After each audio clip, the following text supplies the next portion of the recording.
like to go ahead and begin this morning's media briefing, and want to begin today with a proclamation. I'd like Dillon Staas to come up.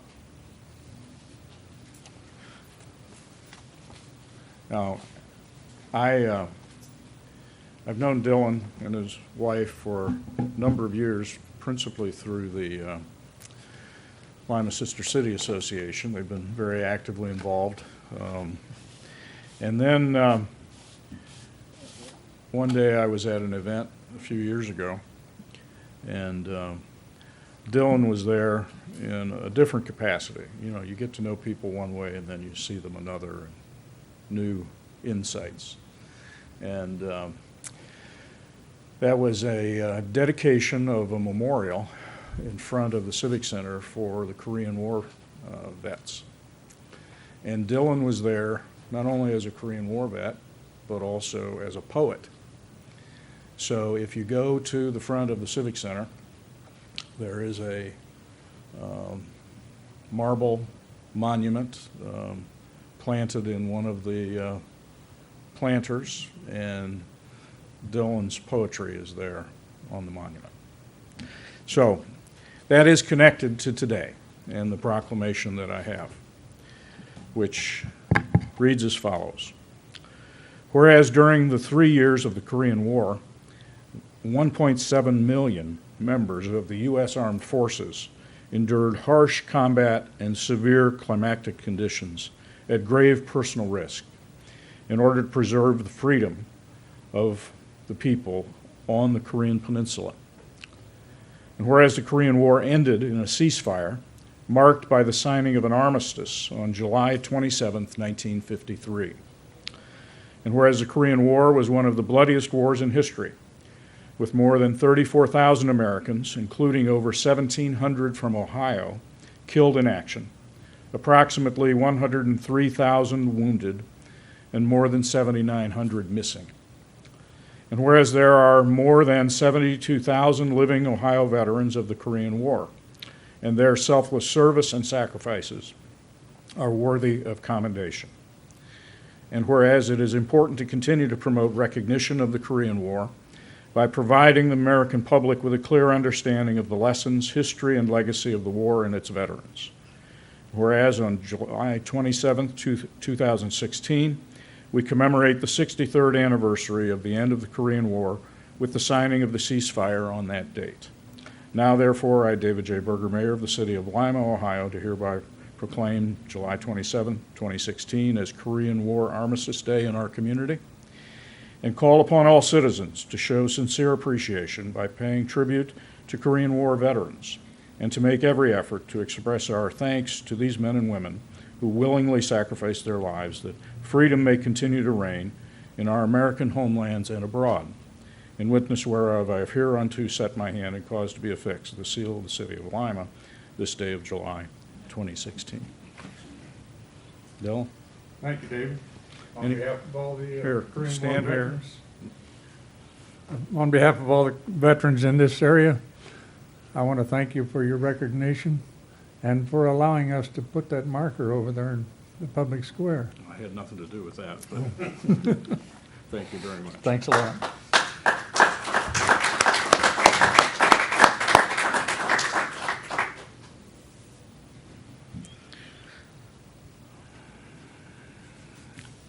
We have some guests here for a variety of announcements. I'd like to begin with Cheri Mitchell from Activate Allen County, who I think over the coming weeks we have several announcements from Activate. So, Cheri? Good morning, everyone. Like Mayor Berger mentioned, we have a lot of exciting opportunities coming up for Activate Allen County. Most recently, the Elida Depot is our newest Healthy Happens Here corner store. So Monday, August 1st and Tuesday, August 2nd, we'll have a community engagement days where we're going to reach out to customers, let them know about all the fresh new opportunities and offerings that the store will be offering. And we're excited that they are our 7th store for the program. For year 3, which begins October 1st, we're looking for 3 more corner stores, but we're just celebrating the success at this moment. For more information about that, that, feel free to call our office at 419-221-5035 or visit our website, activateallencounty.com. Thank you so much. And this last store is where? Elida Depot, 430 East Kirikoff Avenue in Elida. Thank you. Thank you.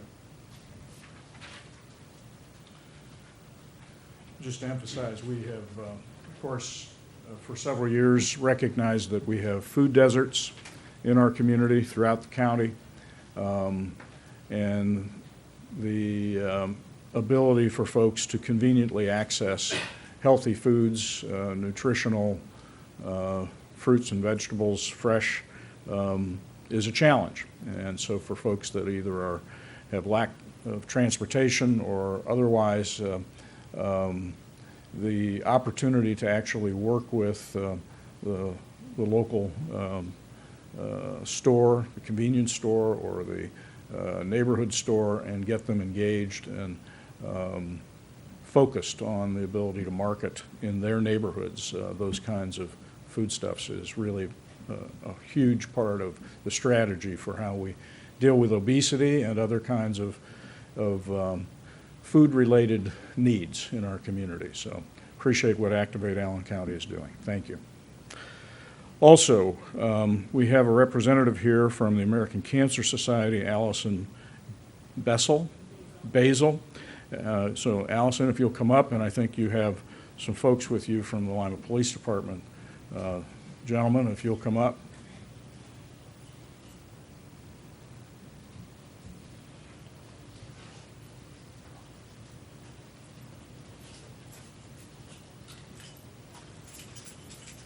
You got the mic. So who's got the mic? He goes first. All right. Officer Wireman.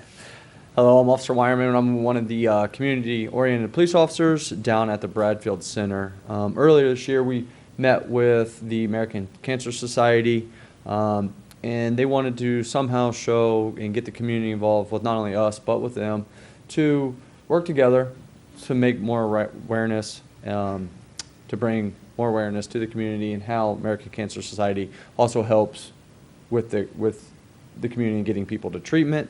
Myself, along with the other COP officers and the SRO program, came up with a softball tournament in order to raise money to go towards the American Cancer Society. We had 10 teams that played in a round-robin style tournament, with the best 4 teams moved on into a playoff system.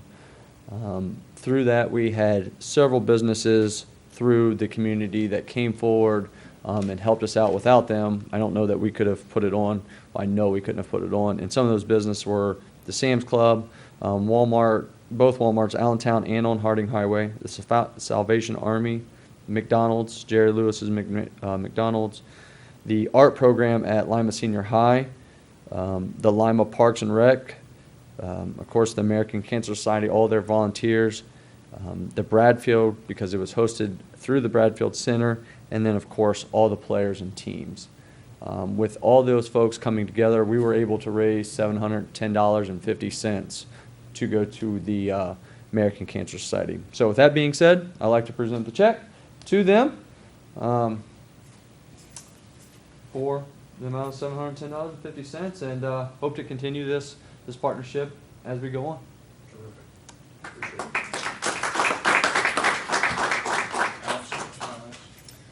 I just want to thank the Lima Police Department for supporting the Relay for Life and the American Cancer Society. Lima is a very generous community, and we're very thankful that we have the police department involved in a number of the members of the community helping us fight against cancer, and someday we will see the end to it. So thank you. Very well. Now, this was a dangerous game. You want to talk about what happened? We're missing a member. Yeah, so we are missing a member of our COP program, Officer Aaron Rohde. He was given his 110% and happened to break a bone while doing so. So he is recovering at home and is excited and begging to come back to work. So, so yes, thank you, That's Mayor. good news. Now, I noticed the decorations Officer Garlock's legs, but I can't read them. What's that leg say? You have to ask him. Luckily, it's things I can say. Oh, it's Latin. Oh, it's Latin. Tanum Deus Configure Nos. It's only God can break us. So I've had that. That's back from my military days. And how about this leg? I am an avid runner. I've coached track for the last 8 years. I love running. I'm actually training for a half marathon now. And so I wanted to do something this was actually my final tattoo. And I wanted to do something to kind of go along with running. I didn't want to do like the biomechanical stuff where it looks like a robot leg. So I got with the guy who did it for me in. So he did some gears. Eventually it'll wrap around the sides some gears as well and put some travel designs around. I think you picked up our Real American Strength logo there. And we're No, gonna, it's not trademarked, is it? it is, actually. Okay. So we're gonna have to put you on a flag or something.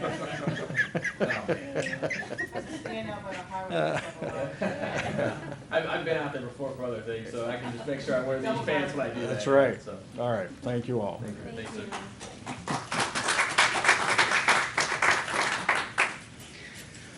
I think on a leg like that, that would hurt. All right. Reverend Tom Holmes is here from Covenant Ministries, also with an announcement.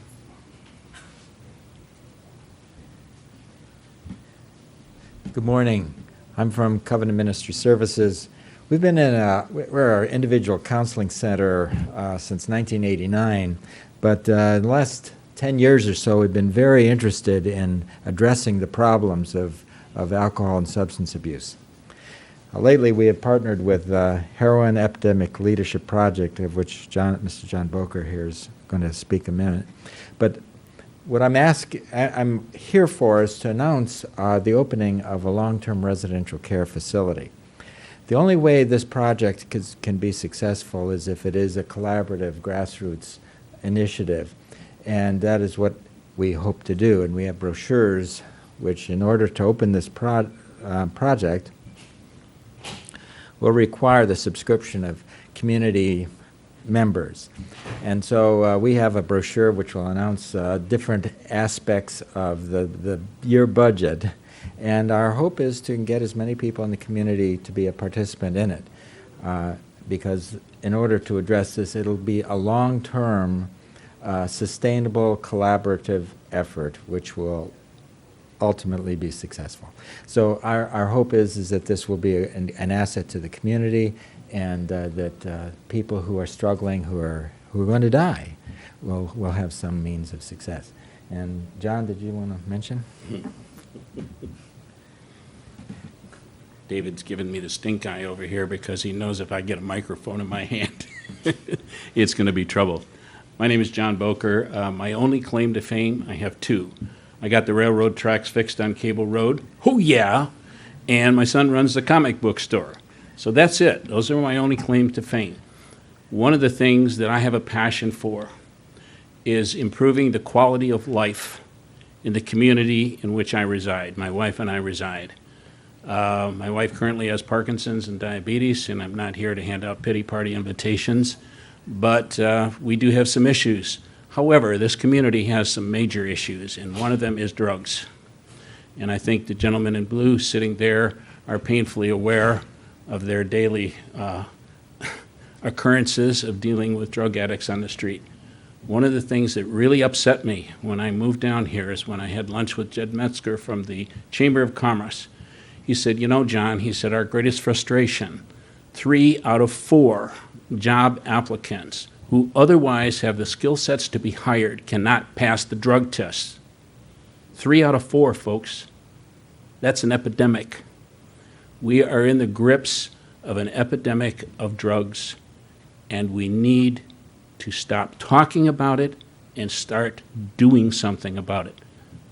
Kathy's House will be the only licensed recovery facility in this area. We hope to literally build a recovery village of a number of homes to start the process of reclaiming our citizens from the slavery of drugs.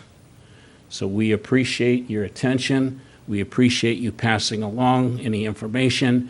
And please get on board, be part of the solution to this epidemic. Thank you.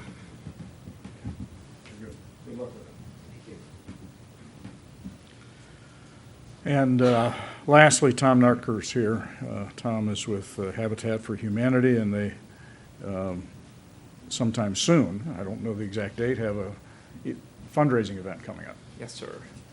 Good morning, everybody. I'm Tom Nartker with Habitat for Humanity Lima area, here to talk a little bit about a fundraising event we will be having coming up. But first, I want to talk a little bit about Habitat, mostly what the Restore does as well. Run into quite a few people still are not sure what the Restore does. Obviously, everyone deserves, the home of their dreams, an affordable place, and that's kind of what Habitat does. We're in the process of starting a new house up on Reese Avenue. A few of the criteria is, they have to have the need for the home.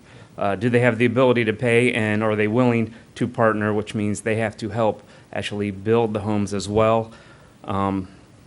Do have more information if anybody would like information about what the criteria is to get involved with the program, to get the process going, or they can also check out our website, habitatlima.org. That's habitatlima.org.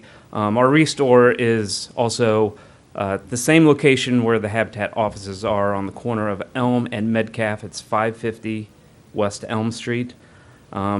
The hours, the Restore hours, we are open Tuesday through Friday from 10 to 5 and Saturdays 10 to 3. What we do is take gently used items from individuals. It could be couches, refrigerators, stoves, dishes, any kind of housewares, things like that. We make sure that they are in good working order. We sell them, and the money that we make from selling these products go directly into the houses. So the money that the Restore makes helps build houses. Actually, in 2015, for a couple of stats, in 2015, the Restore itself, not from any donations from any companies, but the Restore itself made enough money to build a house by itself. And that's really directly from the community itself, because without the donations, we're not able to make that money. Without the volunteers, in 2015, we had over 18,000 volunteer hours, and that does not include with the volunteers of building the houses. That's just the volunteers at the Restore. So that's kind of what the Restore does. But in another fundraising effort, we are going to have our first ever golf outing. That is going to be Saturday, August 6th. It is going to be at Hidden Creek. Still have some spots for players and a couple spots for some sponsors. If you would like a company sponsorship, they are $500. That includes the foursome. Along with it. Otherwise, if you just want to get some friends together and play in it, it will be $50. And I think everybody's going to be out there thinking about they're having fun, they're golfing. It's going to be the camaraderie, the luncheon, some of the giveaways that we're going to have. But at the end of the day, the people that are involved with this golf outing, what they're doing is building houses. It's not going to be just about getting out there and golfing. They're not going to realize it, but at the end of the day, they are helping to build houses. And that's really what it's all about for us. But again, the golf outing is August 6th at Hidden Creek. If anybody wants any information, I have some, or they can go to habitatlima.org. Very good. Thank you. Tom. And that's all that we have for today, so we'll break down for interviews. Thank you.